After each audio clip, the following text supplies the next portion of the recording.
Welcome back to the channel and welcome back to another PFL fight prediction video. In this video, I'll be predicting the full card of fights for PFL Champion Series 2, Nurmagomedov versus Hughes 2. So, yeah, I'm going to be predicting the full card of fights. And, yeah, let's just get into it. First fight we have in the middleweight division, we got Jara Hussein Al-Salawi versus Gregory Babane. And how do I feel about this one right here? Is I'm going low confidence Gregory Babane to beat Jara Hussein Al-Salawi. Really with this one, it's momentum. I think Babane has been looking pretty good. And also his well, I'm not going to say his lone loss, but his last loss, his last fight, he lost to the current champion, the noun champion. Not at the time champion, but the noun champion. After that fight, he went on to become the champion by beating Johnny Evelyn. That guy, whatever his name is. I said whatever his name is. Constello Van Steenis. Yeah, sorry about it. But anyway. Am I having an autism attack? What's going on? But anyway, yeah, Hussein's coming up. Salawi's coming off a knockout loss. Babane's coming off a submission loss, but to the noun champion Van Steenis, and he actually did okay against him up until he got finished. It's always coming off a knockout loss. Babane's a big guy, has a lot of power, a big physically imposing guy, and Salawi coming off a knockout loss does not bode well for him. And definitely getting knocked out puts a lot of malice on you, especially to be coming off a knockout loss, coming into a fight with a big, heavy hitter like Babane. I think Babane's going to be the knock him out, I'll say first round. So, in this one, I got Gregory Babane via first round TKO. Now to our next fight we have in the lightweight division, we got Makhachev Zanukov versus John Mitchell. And how do I feel about this one right here? Is I'm going average confidence Makhachev Zanukov to beat John Mitchell. John Mitchell's a tough, solid fighter, but I say Makhachev Zanukov just a better overall fighter. He'll be able to mix up with him on the feet, drag to the ground, and really just be in complete control. I'm not going to say dominate, but I think he'll be able to, win this fight, I guess, comfortably. I don't think it's going to be no, like, real close fight, real competitive fight. Competitive, I mean, what's the word I'm trying to say? Decent comp, but not really super competitive. It's going to be clear who's winning this fight, who's in charge of this fight, and that's going to be Makhachev Zanukov. So, in this one, I have Makhachev Zanukov via decision. Now to our next fight we have in the lightweight division, we got I'm butchering names. We got Takeshi Izumi versus Vinicius Sensi. And how do I feel about this one right here? Is I'm going average confidence Vinicius Sensi to beat Takeshi Izumi. So Izumi's a solid fighter, Sensi's a solid fighter. Since he's primarily, as far as how he gets it done, is a submission guy, he has solid striking as well, but I don't think he's going to be able to knock Izumi. Well, I don't see him stopping Izumi, is basically what I'm saying with him. I think since he's a better overall fighter, bigger, longer, more technical and stuff. But Izumi is scrappy on the ground and tactical on the ground. And I think that will be enough to keep Sensi honest. And I think Izumi's tough enough. And I think really he only ever has been finished by TKO. He's never been submitted. So Sensi's primary path to finish fights is by submission. And again, Uzumi is technical enough on the ground and scrappy and tough enough to make it and survive the grappling of Sensi, I believe. So I think it'll be a clear fight for Sensi, but Uzumi will stay tough in the fight. Like I say, he won't quit is basically what I'm saying. Like, he'll keep himself in the fight. So I think it goes a distance, but I think Vinicius Sensi will be the clear better fighter here everywhere this fight takes place. I just don't think he'll be able to get Izumi out of there. I don't see him getting him out of there. That's all I see. So in this one, I got Vinicius Sensi via decision. Now to our next fight we have in the lightweight division, we got Asael Ajudu versus Mira Zalal Akhtamov. And how do I feel about this one right here? Is I'm going low confidence Asael Ajudu to win this one. Akhtamov is a solid fighter, but I think Asael Ajudu is just the better fighter overall. I think he'll be able to address the grappling of Akhtamov, be the cleaner, more technical striker, and also probably be able to mix in his own grappling a little bit at times here. But yeah, I do think this is a tough fight. Low confidence Asael Ajudu to win this one. I don't think it's like no average confidence. Akhtamov is a solid fighter, a good tough test for Asael Ajudu, but I think it's a test that Ajudu will be able to pass. I'm not saying with flying colors, but he'll definitely be able to pass. Maybe with a C score. If it's A, great. But I think I really think it's probably gonna be like a C score. It's gonna be a tough competitive fight, probably a decision where Ajudu is gonna be the more active striker, address the grappling well, maybe mixing his own grappling a little bit here and there, but mainly win this off his striking and defensive wrestling and beat Akhtamov by decision here. So in this one, I have Asael Ajudu via decision. Now to the next fight we have in the welterweight division, we got Omar El Dafri versus Florim Zindelli. And how do I feel about this one right here? I'm going low confidence Omar El Dafri to beat Florim Zindelli. I just feel like Omar just far more tested against better competition. Florim seems like a decent fighter, decently well-rounded, but I can't really rate somebody until I start seeing them against elite competition, or the skills just speak for themselves. And even then, when the skills look like they're so good against this competition, not to say he's for terrible competition, or even sometimes he's for decent competition, when they jump up and fight great competition, or the levels to it, they can look like this against this level, but they jump to this level, and it just don't look dang yeah. So level competition definitely matters. And I'm not gonna say always, but most of the times I'm gonna lean to that level of competition, the guys that have that level of competition, or at least the better level of competition. So I think Omar El Dafri has fought better competition. Seems like the cleaner, more technical fighter, and he's the better world fighter here.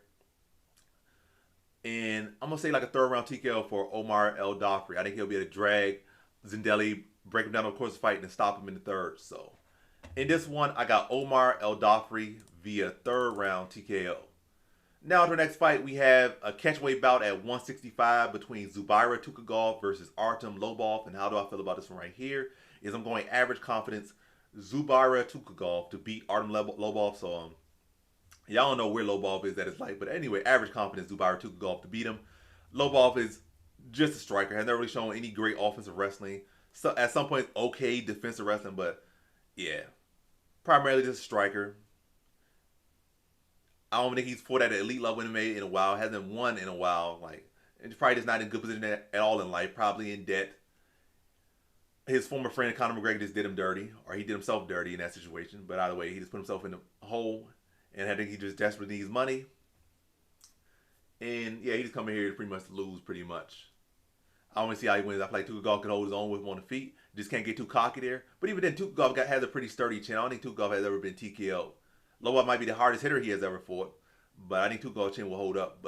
I don't think Tukhugov would just be there trading with him too much. I think Tukhugov will look to use his wrestling and to his advantage and beat Lobov. So that's what I really see. I feel like Tukhugov at points might try to get into a little spat with Lobov because there's still some history between these teams, even though Lobov is no longer a friend of McGregor, at least as far as I know.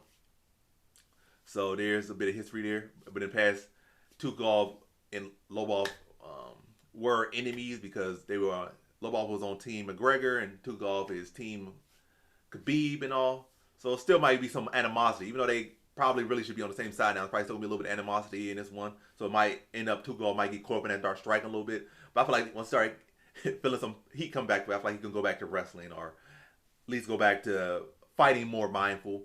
But either way, he should be able to win this one relatively comfortably if he chooses to go the path of comfortable, the smarter path, and just mix it up a little bit on feet and grind him out with grappling and beat him by decision here. So in this one, I got Zubaira Tukhugov via decision. Now to our next fight, we have in the heavyweight division, we got Puya Ramani versus Slim Trabelsi. And how do I feel about this one right here? Is I'm going average confidence Slim Trabelsi to beat Puya Ramani. Puya Ramani is a solid grappler.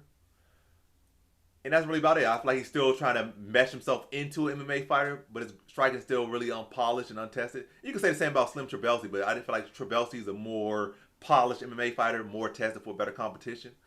And he's definitely the much better wrestler here. And I think he'll be able to use his wrestling to keep Rami honest and, keep him on the feet. And just really be able to keep him on the feet, maybe put him against the cage and weigh on him, drive some knees into his body, some elbows into his head, punches into his face, punches to his body, knees to his thigh. It's really just wear him like, a good, huggy, heavyweight fight. And use his size advantage, use his wrestling advantage, and just wear on Romney over the course of the fight. And maybe materialize like a late third round TKO. Most likely going to be a decision, but I'll say third round TKO for Slim Trabelsi. I think he'll be able to wear Romney out, shut down his takedowns, put his back into the cage, put his weight on him, put some shots on him, and really fatigue him over the course of the fight, then materialize a late stoppage in the third round. So, in this one, I got Slim Trabelsi via third round TKO. Now to our next fight, we have in a catchweight bout at 140 between Jack Cartwright versus Kowlin Loran. And how do I feel about this one right here? Is I'm going low confidence Kowlin Loran to beat Jack Cartwright. So Jack Cartwright's a solid fighter, but I think Kowlin Loran just a better overall fighter here. I'm not gonna say, he's just a flat out better striker, but I definitely think he's a better wrestler grappler here. striking probably would go to Cartwright's side, but Kyler Loron with the threat of the takedown, the forward pressure, and the overall skill set can make himself appear to be the better striker and get the better of the striking in this fight. But ultimately, I feel like it's going to be Loron just pushing the pace, mixing in the striking with the takedowns to get the takedowns, and just really control and dictate the pace of this fight and where it takes place and how it takes place, and grinds out Cartwright to a decision here. So in this one, I got Kowlin Loron via decision. Now to our next fight we have in the bantamweight division. We got Magomedov versus Sergio Pettis. And how do I feel about this one right here? Is I'll go low confidence Magomedov to beat Sergio Pettis. If Pettis wasn't coming off a win over Rafion Stas, it'd just probably be average. But I'll stick with low here. Low is fine enough. But I didn't think with Rafion Stas in the last fight, I think he wanted to strike and prove something to Sergio Pettis so much in that fight. I still think he won the fight, but the judges just saw it for Pettis. But I feel like Rafion Stas did enough to win the fight. Got enough takedowns. He did it, but again, he kind of chose to do things too late. Like he chose to get takedown with 2 minutes when he probably should have did it with 3 minutes. Or he should have been initiated earlier and stuff. But I feel like he wanted to gain the respect. Or that wasn't a game plan. It's not a bad game plan, but we don't just do what you should have did or whatever. Or just do this the more, I guess, simple game plan and try to do something more extensive. Like, or to get this takedown, I got to gain the respect on the feet to get the takedown. When he should have just been like overhand, like 1-2 or one overhand, low single or something like that. Back him up and just go for a takedown. Now, like he was trying to gain the respect on the feet very bad in that one. And that's been caused him to, give up some minutes, give up some rounds, or give up a round or whatever in that fight. But I think Magomedov gonna see that and not follow that game plan. He's definitely gonna try to mix him on the feet some, and he definitely can do that. But I definitely think he's gonna be much more aggressive and much more aggressive early with his takedowns instead of trying to make it a striking battle so long or extend that striking battle so long. He's gonna kind of get it there and show him it, but very much his approach is gonna be, I gotta take this guy down, put him down on his back. And Pettis and his Sergio and Anthony both have had struggles throughout their careers with heavy wrestlers, grapplers, and stuff. And Magomedov is one of those, and he's definitely going to look to utilize that. He's a war-rounded fighter, but he's definitely a wrestler first, and he's going to look to utilize it against Pettis, and he's not going to be shy about it. So I think he'll do that and be able to grind Pettis out to a decision here. So in this one, I have Magomedov via decision. Now to our next fight. We have in the lightweight division, we got Archie Kogan versus J.J. Wilson. And how do I feel about this one right here? Is I'm going low confidence Archie Wilson. I said Archie Wilson. I combined the name. Archie Kogan to beat J.J. Wilson. So low confidence Archie Kogan to beat J.J. Wilson. So yeah, J.J. Wilson is definitely a tough test. I can't just sleep on him. So I go low confidence Archie Kogan. Kogan's wrestling will keep on here. J.J. Wilson definitely the better grappler, like BJJ grappler, like submission grappler. But Kogan's much better wrestler, should be able to dictate where this fight takes place.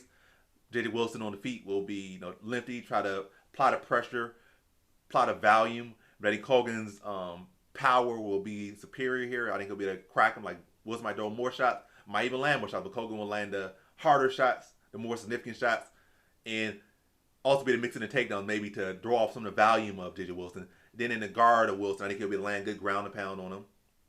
But I think this one goes with this. I think J.J. Wilson will be a good test for Kogan, but I think it's a test that Kogan will be able to pass, be able to land the heavy shots, mixing in the wrestling when necessary, and also definitely be able to shut down the takedowns of J.J. Wilson, and Kogan be the one in the driver's seat of where the fight takes place. So J.J. Wilson might, want to get to the ground, might want to have his back, might want to have his advantageous position on the ground, but it's going to be Kogan that's going to be able to put people in position. Like he'll be the one to be able to get the takedown in this fight. So J.J. Wilson will be relying on Kogan to initiate the grab fight.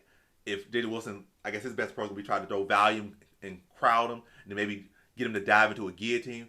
But I think Kogan will be wise that he'll be able to initiate the takedowns when he wants to, not when J.J. Wilson wants him to initiate grappling.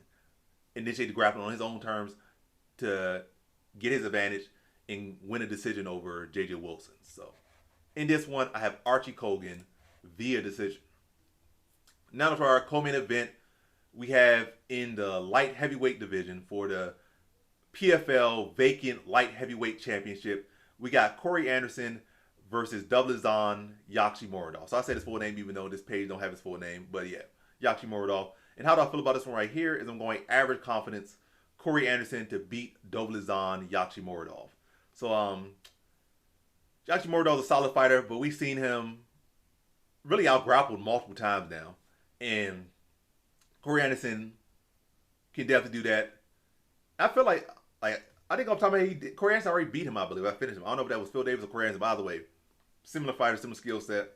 And if anything, Corey Anderson is better now than anything. So I think, yeah, Dolizan Yachimura, he come up a high bit because he knocked out a welterweight to win the PFL championship, became a millionaire or whatnot.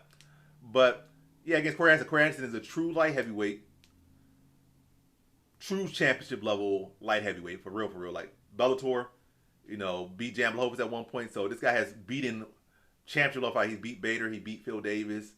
Really arguably beat Vadim Nemkov in that first fight, and Nemkov got off lucky. So he's a real championship level light heavyweight. I wouldn't classify Dolizan Yachimura as a real championship level light heavyweight. He's a PFL level championship light heavyweight, but as far as like a world, like a true UFC respectable level championship level light heavyweight, nah, I would say Corey Anderson is that. I would say Ryan Bader at one point was that. Phil Davis at one point was that. Vadim Nemkov currently is that, but I wouldn't classify Dolizan Yachimura as like he won it because he's fighting like middleweights and welterweights in the tournament. Again, he's still a solid fight. He's a solid light heavyweight. But I think Corey Anderson's wrestling and overall skill set is going to be too much for him. I think he'll be able to mix up on the feet, drag it to the ground, break him down, and I think submit him in the second round. So in this one, I have Corey Anderson via second round submission. Now on to our main event. We have in the lightweight division for the vacant PFL lightweight championship, we got Usman Nurmagomedov versus Paul Hughes 2. So how do I feel about this one right here? Is I'll go low confidence Usman Nurmagomedov to beat Paul Hughes in the rematch. First fight was very competitive. Paul Hughes definitely showed a good account for himself. And you could argue that he won the fight, but ultimately he didn't, as far as what the judges saw. The fans saw something differently. I can't even say Paul Hughes probably should have won that fight, but at the end of the day, the judges saw Usman Nurmagomedov, and either way, it was a very close fight. So you can't argue. You can't say it was a robbery. So it was the wrong man didn't win. Is what I'm saying. Like if it was Paul Hughes that won, it would have been wrong. Nurmagomedov won. It wasn't wrong. Close fight. They gave it to Nurmagomedov. And the rematch. I definitely think Paul Hughes will go out there looking to do more. Then he'll be more motivated. But I think Usman Nurmagomedov is going to be just as motivated, and he's going to make the right adjustments to win this fight. But I still think it's going to be a close fight. Really, probably like a very much similar to the last fight. But I do think that Nurmagomedov is going to be, fix up the grappling, tweak some grappling adjustments here to have more success with his takedowns here. And also footwork. I just think he'll make the better adjustments, basically. I don't think Paul Hughes will come out here and be a better wrestler, better grappler. I feel like Nurmagomedov, he can come in here with a much improved grappling approach here. Like, I feel like Paul Hughes will come in with, maybe some more, like, based off the last fight, he'll come in and some new strike selection, some new combinations and stuff, some new approaches to that.